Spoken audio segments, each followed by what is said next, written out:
اليوم أكملت لكم دينكم وأتممت عليكم نعمتي ورضيت لكم الإسلام دينا. Bismillahirrahmanirrahim. Assalamualaikum warahmatullahi wabarakatuh. Alhamdulillahirabbil alamin wa bihi nasta'inu ala umuri dunya waddin. Wassalatu wassalamu ala Rasulillah sayyidina Muhammadin wa ala alihi wa sahbihi ajmain. Amma ba'du. Alhamdulillahirabbil alamin. Anak-anak, kita kembali lagi belajar agama Islam, yaitu pembelajaran masih di pembelajaran pertama, indahnya saling menghormati. Nah, sebelum itu Bapak mau menyapa kalian terlebih dahulu. Apa kabarnya? Alhamdulillah, mudah-mudahan kita selalu diberikan kesehatan oleh Allah Subhanahu wa taala dan selalu ada dalam lindungan Allah Subhanahu wa taala. Baik. Kali ini pembelajarannya yaitu masih di pembelajaran ke-1, indahnya saling menghormati. Namun di pertemuan keempat kali ini kita akan belajar arti makna kandungan Al-Quran surah Al-Kafirun. Sebelumnya, alhamdulillah, kita di pertemuan pertama sudah belajar membaca Al-Quran surah Al-Kafirun. Pertemuan kedua kita sudah belajar menulis Al-Quran surah Al-Kafirun. Di pertemuan ketiga kita sudah belajar menghafal Al-Quran surah Al-Kafirun. Alhamdulillah, sekarang kita akan belajar di pertemuan keempat kali ini, yaitu adalah arti dan makna Al-Quran surah Al-Kafirun. Nah, sebelum kita belajar, alangkah baiknya kita berdoa terlebih dahulu agar mudah-mudahan apa yang kita pelajari mendapatkan keberkahan dari Allah Subhanahu wa taala dan mendapatkan ilmu yang bermanfaat. Amin ya Allah ya rabbal alamin. Yuk kita berdoa terlebih dahulu. Bismillahirrahmanirrahim. Raditu billahi rabba wa bil islami dina wa bi muhammadin nabiyyan wa rasula. Rabbi zidni ilman warzuqni fahman. Amin ya Allah ya rabbal alamin. Mudah-mudahan apa yang kita panjatkan kepada Allah Subhanahu wa taala, Allah memberikan, menambahkan ilmu kepada kita dan memudahkan kita menuntut ilmu. Baik, kita lanjutkan ke materi kita, yaitu arti makna kandungan Al-Quran surah Al-Kafirun. Nah, sebelum ke arti dari Al-Quran surah Al-Kafirun, Bapak akan apersepsi terlebih dahulu mengulang materi yang pertama tentang pengertian daripada Al-Quran surah Al-Kafirun, karena di sini kita belajar kembali kandungan dan makna Al-Quran surah Al-Kafirun.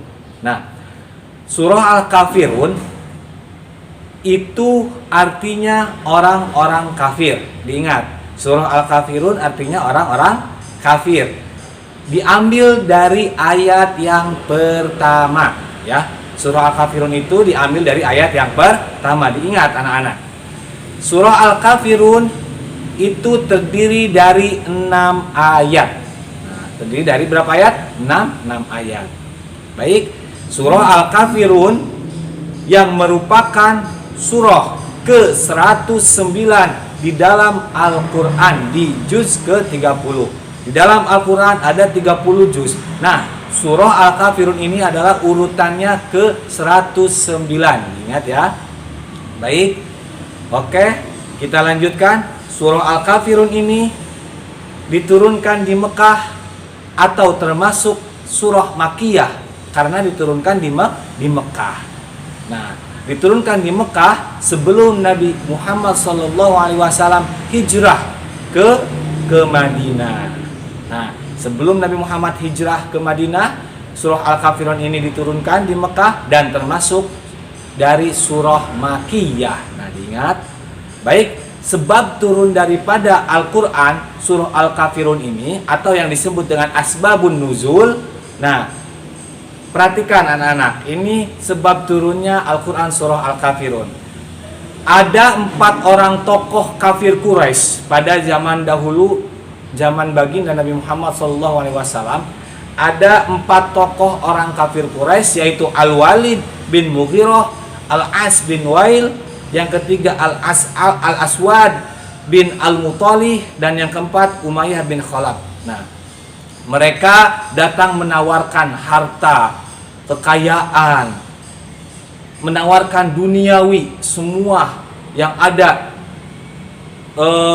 berkaitan dengan duniawi, harta, wanita, tahta, bahkan sampai menawarkan untuk bergantian agama setiap tahunnya. 1 tahun katanya baginda Nabi Muhammad menyembah yang mereka sembah, dan mereka akan menyembah 1 tahun kemudian. Nah, itu adalah penawaran dari 4 tokoh kafir Quraisy. Nah, baik, dari penawaran itu sehingga turunlah Quran surah Al-Kafirun. Ini adalah sebab turunnya Al-Quran surah Al-Kafirun.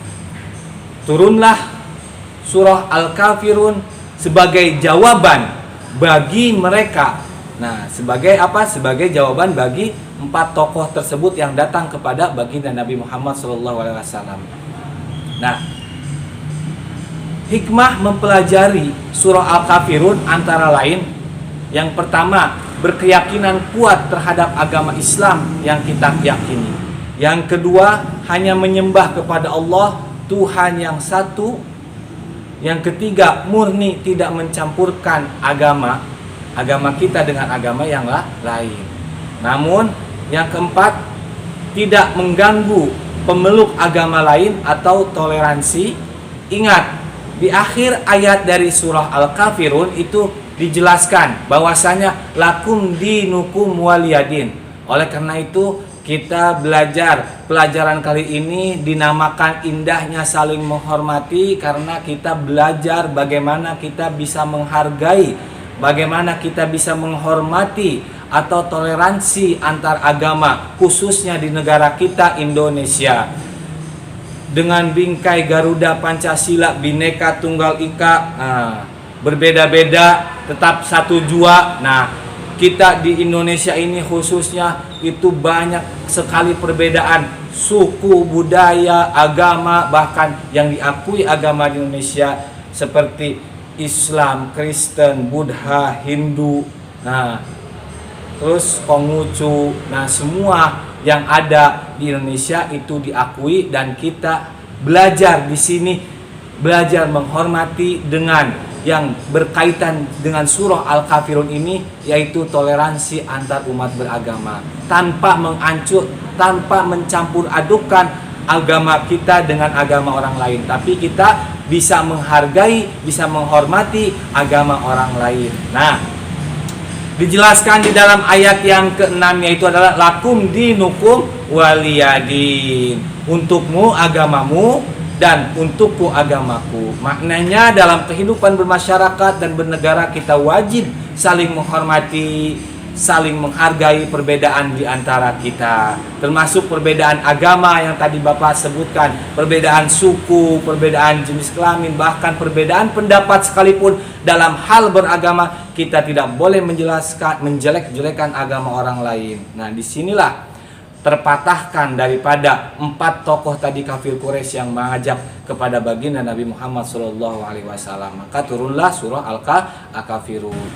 Baik anak-anak, justru kita sebagai umat Islam harus menunjukkan agama Islam adalah agama rahmatan lil alamin, agama yang penuh dengan kasih sayang, agama yang penuh dengan rasa kasih sayang antar sesama umat manusia. Nah, justru kita sebagai umat Islam, kita diajarkan agar kita bisa saling menghormati dan menghargai semua yang Allah ciptakan di alam semesta ini, ya. Nah, itulah yang dinamakan dengan agama Islam, agama yang rahmatan lil alamin, agama yang bisa menghargai dan menghormati agama orang lain. Baik, ada manfaat-manfaat hikmah daripada toleransi beragama di dalam agama Islam.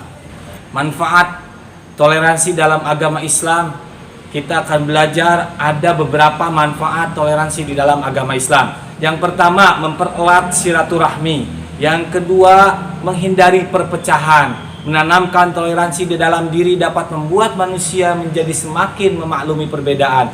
Nah, alangkah baiknya kita memanfaatkan perbedaan dan bisa bertoleransi antar umat beragama, menghindari daripada perpecahan. Dan selanjutnya yaitu melatih diri untuk saling menghargai dan menghormati.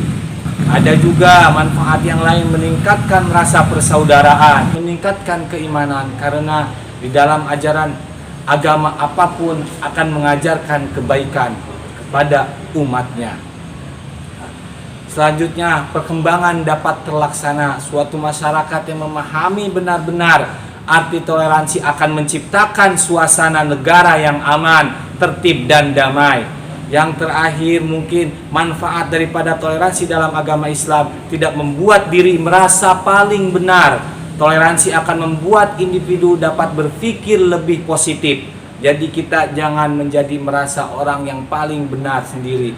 Kita harus tanamkan dalam diri kita selalu husnudzon terhadap orang lain, berpikir positif agar apa yang kita lakukan kehidupan sehari-hari kita merasa aman, nyaman, tentram dan damai.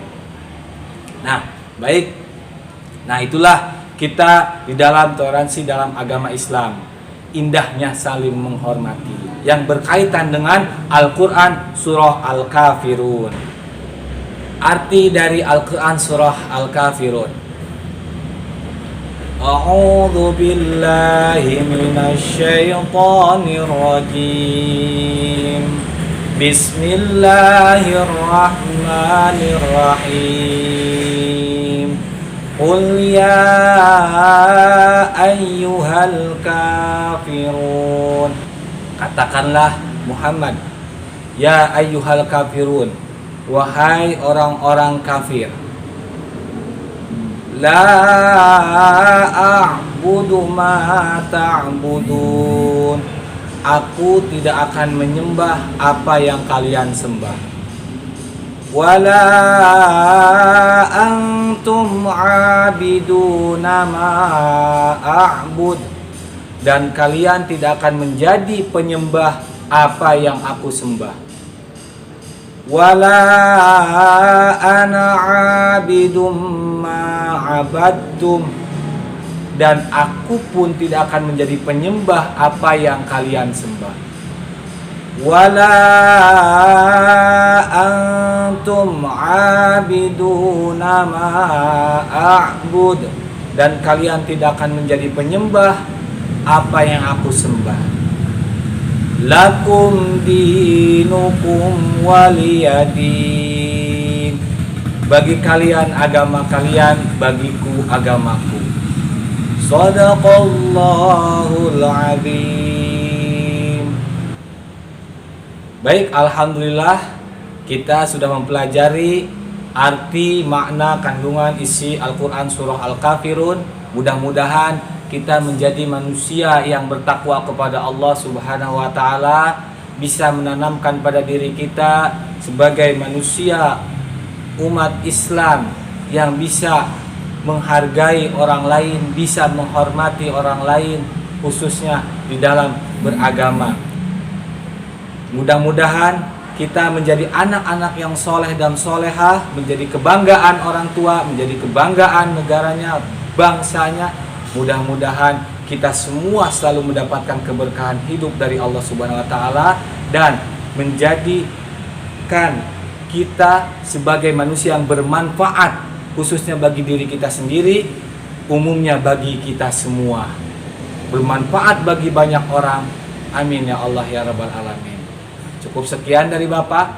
Tidak lupa Bapak mengingatkan, jangan pernah kalian tinggalkan sholatnya, karena sholat itu wajib bagi setiap umat Islam. Bapak gak akan pernah bosan-bosannya mengingatkan kalian, sholat jangan pernah ditinggalkan. Ya, setelah sholat kalian doakan kedua orang tua kalian. Mudah-mudahan orang tua kita selalu dimudahkan, selalu diberikan kesehatan dan ada dalam lindungan Allah Subhanahu wa Ta'ala. Mudah-mudahan kita semua selalu ada dalam kebahagiaan, selamat dunia dan akhirat. Cukup sekian dari Bapak, terima kasih. Jangan lupa tuh pakai masker, cuci tangan selalu, jaga kesehatannya. Wassalamualaikum warahmatullahi wabarakatuh.